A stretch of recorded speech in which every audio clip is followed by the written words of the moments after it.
guys, welcome back to the channel. Ryker here. Thank you for tuning in. Just on my way to work on this beautiful Thursday morning. It is a bit chilly here because we did have the storm come through the last couple of days, so it's kind of nice.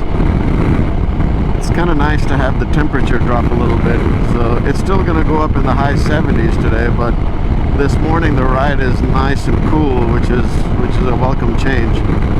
But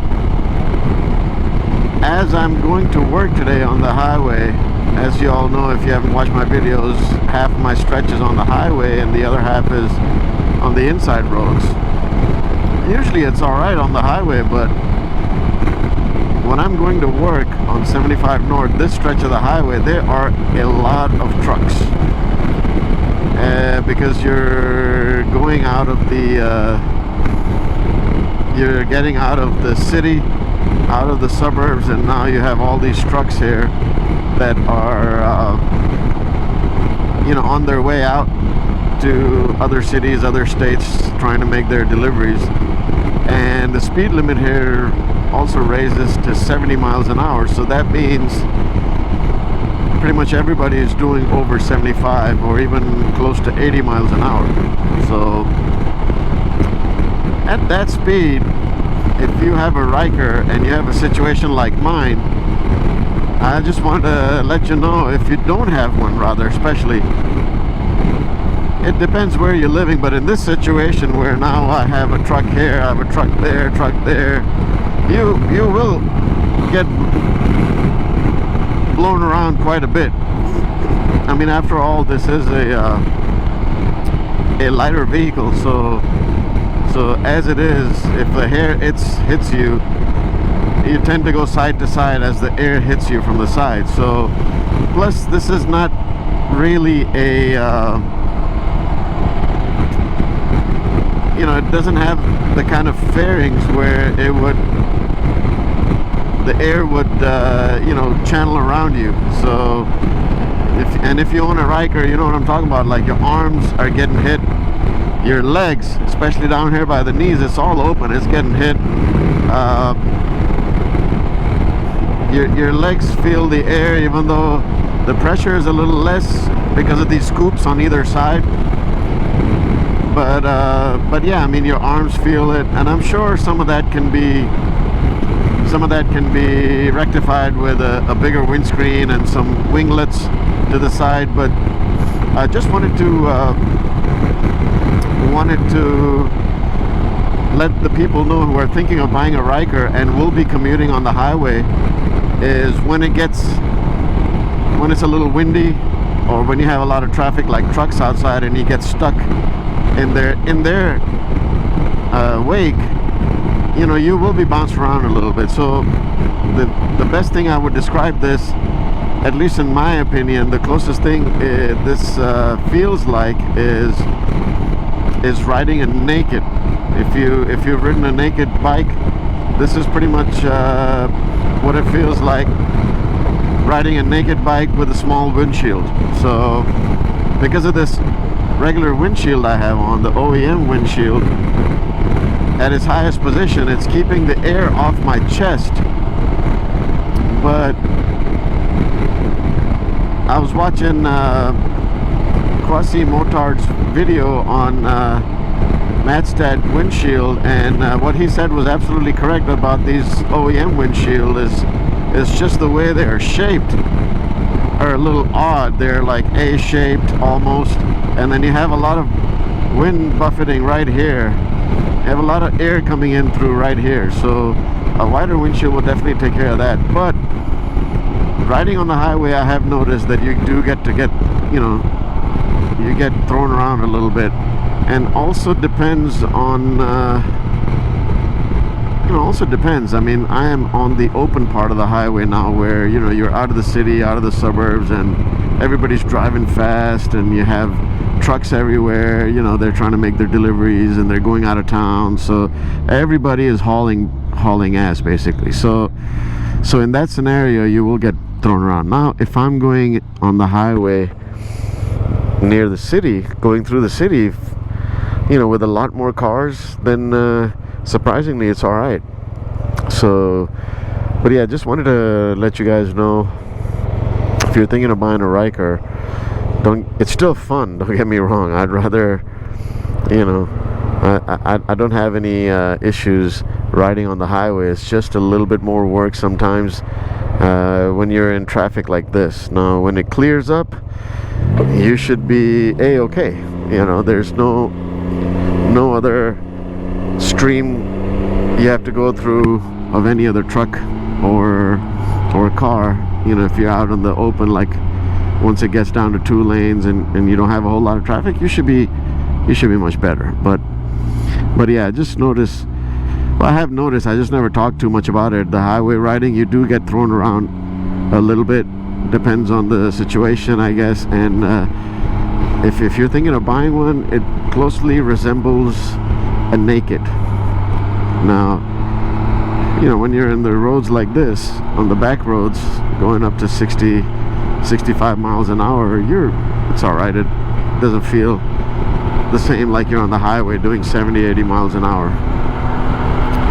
So a lot of people ask about, you know, how does it, you know, what about the side to side on the highway? And honestly speaking, that happened from day one when I was riding the motorcycle, and it doesn't bother me that much. I mean, in the beginning I was wondering if my tire pressures were low, or tire pressure was low or what, but it just becomes second nature. The little minute adjustment you do to get back to the middle, and it's not even like one of those things that you think about. It becomes second nature, you know. The beginning you're like, oh my god, let me concentrate, and you get more tired riding this, but as you ride you'll realize it's just the character of the Ryker that you get used to, and it becomes second nature doing these minor adjustments when the bike goes left or right. So yeah, so that's there. Also, I tried, I saw somebody mention in the forum once, and that if you lower your front tires PSI from 20, which is the recommended, down to 17, it is much better. And a couple of people tried that, and they said, yeah, that's much better. And I also tried it a few days ago. I dropped it down to 17 exact, and although I didn't reach the highway, well, actually, yeah, I was on the highway. I went from roads like this. It was on my way home from work, so I tried it out here and going home. And actually, no, I didn't hit the highway. I remember now, because I was just stayed on 41. But there are times in there that I was easily doing 65, 70 just to test it out, and I felt, by dropping the PSI down to 17, I felt that the bike felt more, you know, like it was moving around a little more than normal. I don't know if that, you know, I know a couple of viewers tried it and they're like, oh, this is perfect, this was best. But I tried it and I didn't feel very confident with the 17 PSI. I felt it was a little bit more loose on the road.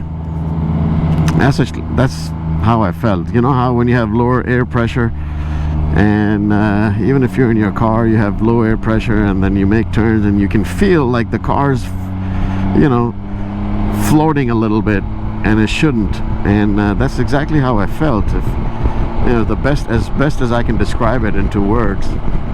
So yeah, so I don't know, it may work for some people, it didn't work for me, but I just went right back to the 20 PSI on the front tires. And I mean, I've kept the rear tire at the recommended, I forget what it is, 27 or 28 PSI, I believe, for the rear tires. And when it's low, I can tell you that before, when I didn't check my air pressures, the tire air pressures, for a couple of weeks or 3 weeks, and I noticed that the rear was also floating a little bit and didn't feel right, and found out that the air pressure was 4 PSI lower than recommended. So I was at 24 where I should have been at 28. So once I put the air up to the recommended pressure of 28 PSI, everything felt great. So I guess I could, with my, according to my own experience, I guess I'm going to stick to the recommended PSI as that works best. And I'm sure that these guys know, and hence they put down what the recommended air pressure should be in the manual for normal driving conditions. So yeah, other than that, yeah, I just thought I'd let you guys know, because a couple of times I mentioned those in my comments, and a couple of people were trying those out, and I just felt it was a little bit more floaty, so I just went back to the original air pressure, and it seems fine to me. So, and plus I'm pretty curious to find out how the Swaybar is going to be, because just waiting on a call from Extreme Propulsion here in Cartersville, that I've ordered the part from, to go get that installed, because I'm kind of excited, of getting the Swaybar installed, because I believe a lot of reviewers have already said great things about it, and I'm also imagining that it'll make the handling of the bike sharper. So I'm looking forward to that. So more on that once I get the Swaybar installed. It is not an easy thing to install if you've seen the videos, and a lot of people are going for the aftermarket Swaybar, and I'm just gonna stick with the OEM, because I don't want anything to happen to the warranty, especially since I've purchased the 4-year extended warranties, stretching it out to 5 years. So I don't want anything to mess with the warranty. So I'm just going to stick with as many factory parts as I will when it comes to stuff like that, Swaybar and whatnot. So if the dealership or the Can-Am website sells it, major components is what I'm talking about, then that's what I'm willing to buy and put on there. Minus, of course, like the LED bulbs that I put on, that has no bearing.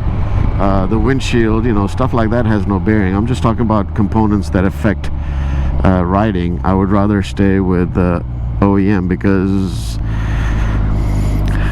God forbid something is to happen where an aftermarket component fails.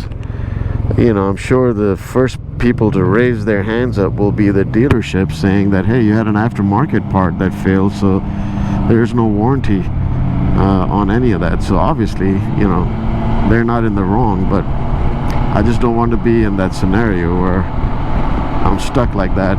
And I'm not saying anybody else will. It's just that I've had a lot of aftermarket parts put on, but I'd just rather stick with the OEM on this one, since I spent so much money and extra money on warranty and all of that. So I just don't want anything to jeopardize that, I guess. Ooh, looks like they're doing some work over here. What are they doing here?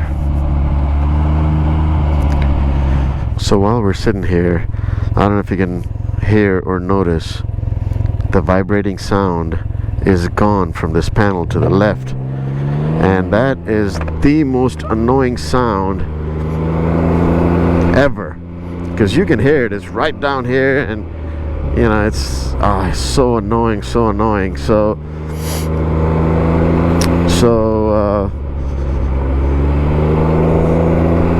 I had to open it all up, and with the help of one comment,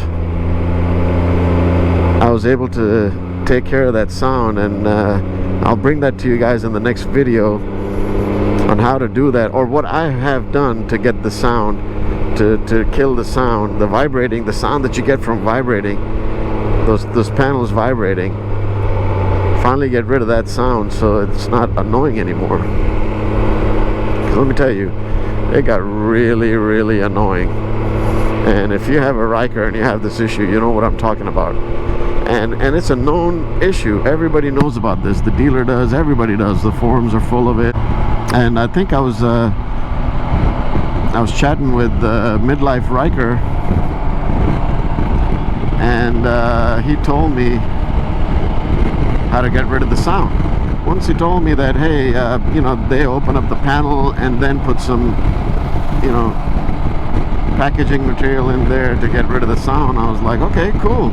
I think I'm going to try that too. I didn't even realize that the panel opened up. So I'm going to show you guys next time around how to take care of that within like 5 minutes. It won't even take that long. It'll take barely 5 minutes, and you'll know how to kill the vibrating sound once and for all. The Ryker is as smooth as possible. I've got these guys in a hurry, I guess. Let me go ahead and give them way. I can get out of their way and they can go.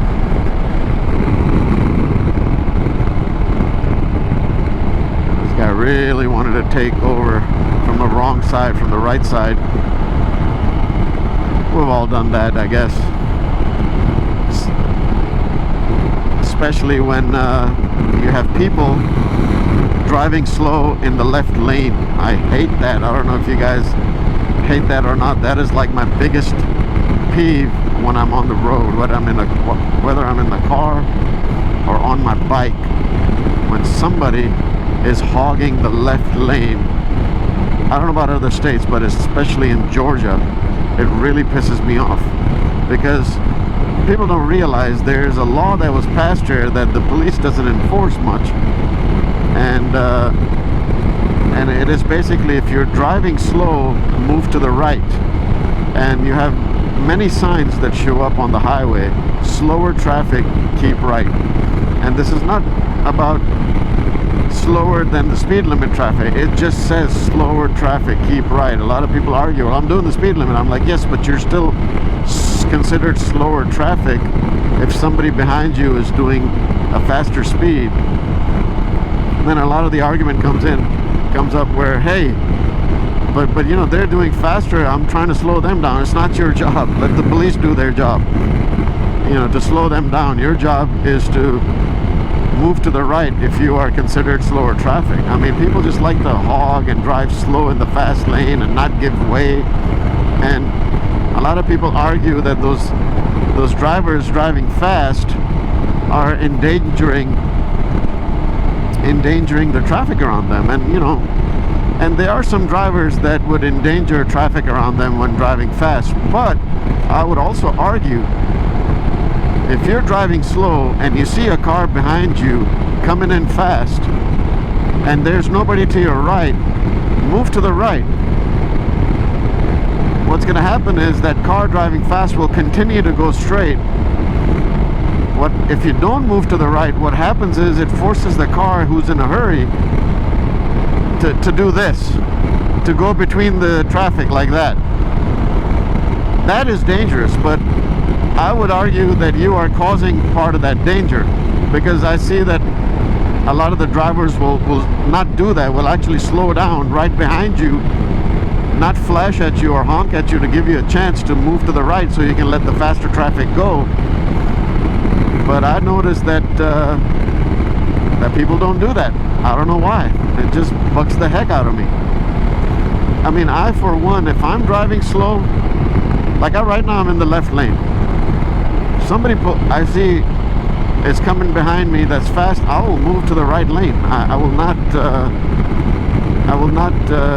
put the faster driver in a position where it puts all of us in danger. So yes, one could argue that the fast driver is putting everybody in danger as well, but please, you know, I've driven in countries where there are no speed limits, all right? And they have less accidents there than we do here in Atlanta on the highways that are limited by speed and you know, and enforced. So yeah, I mean, it's just, for me, it's just, I can't hear the argument where it's unsafe to drive fast. No, you can do it safely as long as the people around you also are considerate. So, and I'm talking about normal fast speeds, not somebody, obviously not somebody going 90, 100, 120 and racing and whatnot. I'm just talking about normal, like, you know, the speed limit's 70, you're doing 75, the guy behind you is doing 80, let him through, you know, let the traffic flow. So It just keeps everything safe. That's it. You know, and these are my opinions. You know, you may agree or not agree with them, but this is how I feel. That if you just let the faster traffic move from beside you, everything should be all right. You know, it should, because how fast are they going to drive? Eventually they're going to hit traffic. If you're in Atlanta, eventually you're going to slow down and hit traffic. So let them through, I guess, you know. Anyways, guys, I appreciate it. Thank you for joining me. Please don't forget to hit the subscribe button, hit like, and until next time, be safe.